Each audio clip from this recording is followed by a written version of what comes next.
Hi again. It's Shawi and there's a fairy there.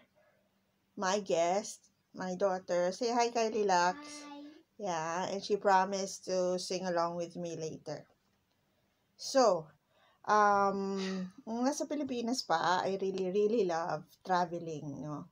And anong nakapag-work na ako, I got to travel sa different, mga local lang naman, malalapit lang naman. Pero, if I find a destination, maganda siya, I go to it twice. Yung pangalawang punta ko doon would always be, syempre, kasama ko na yung mga mahal ko sa buhay, like my family.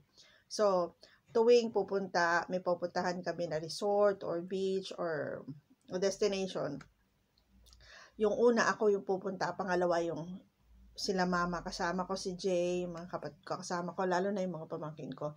And I always enjoy showing them the way, kung ano yung mga magagandang bagay doon sa destination na yon, doon sa lugar na yon. I enjoy giving them the tour. I enjoy telling them kung ano yung mga exciting na mga bagay doon sa lugar na yon. And I enjoy exploring it another time nakasama sila. Mas nag-i-increase yung joy for me.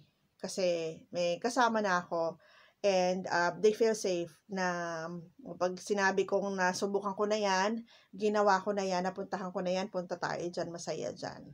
Kahit sa pagkain, no?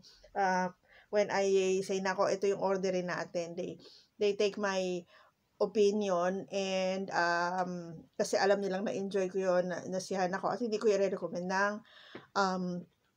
hindi ko nasusubukan at hindi ako na liligayahan dun sa experience na yun. So it's just like that in our journey with God, no? Si God, nagbigay siya ng journey sa atin, pero hindi siya yung ordinaryo na tao na pag sinabi niya, pumunta kayo doon sa lugar na yon, maganda doon, papadala ko na lang sa inyo lahat ng kailangan nyo. Okay, mag-isip, okay, mag-worry, papadala ko sa inyo lahat, isesend ko sa inyo kung ano man yung need nyo sa paghakbang nyo doon. No, He's not that, para sa akin, for me, that's not the God that I know and I have experienced. We have experienced here.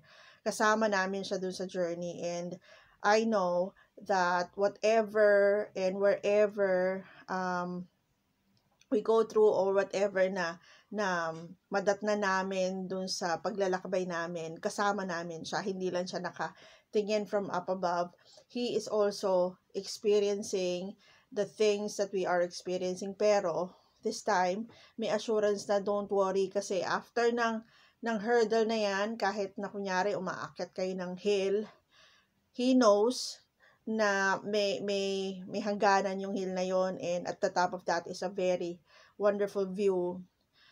Alam niya na kung dumadaan ka man sa valley, you don't have to be afraid kasi tinanggal na niya yung mga snakes doon. Madilim lang, pero you will get through it. We can actually believe His promises kasi nadaanan niya na yung mga dinaanan natin.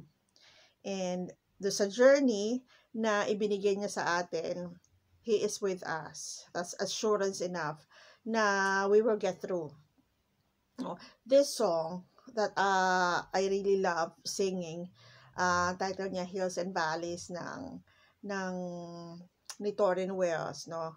We really love this, and last year ito yung song ng spirit namin, and I want to share it with you. Kahit yung chorus at saka yung bridge lang. And I think Kylie will sing with me, right? Come on.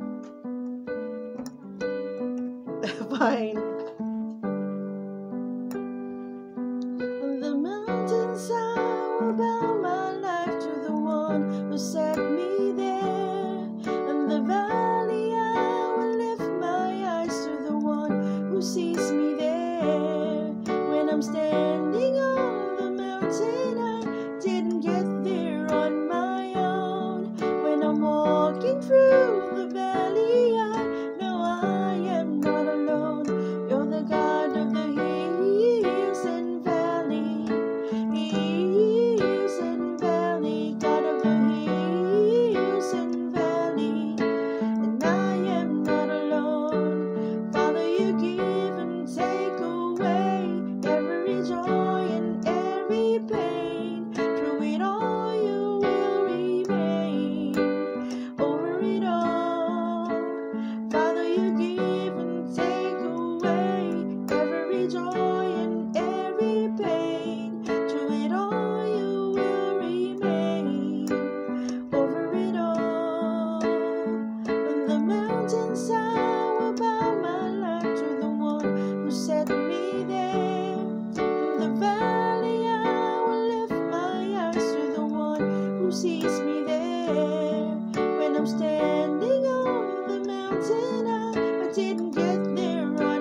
Bye.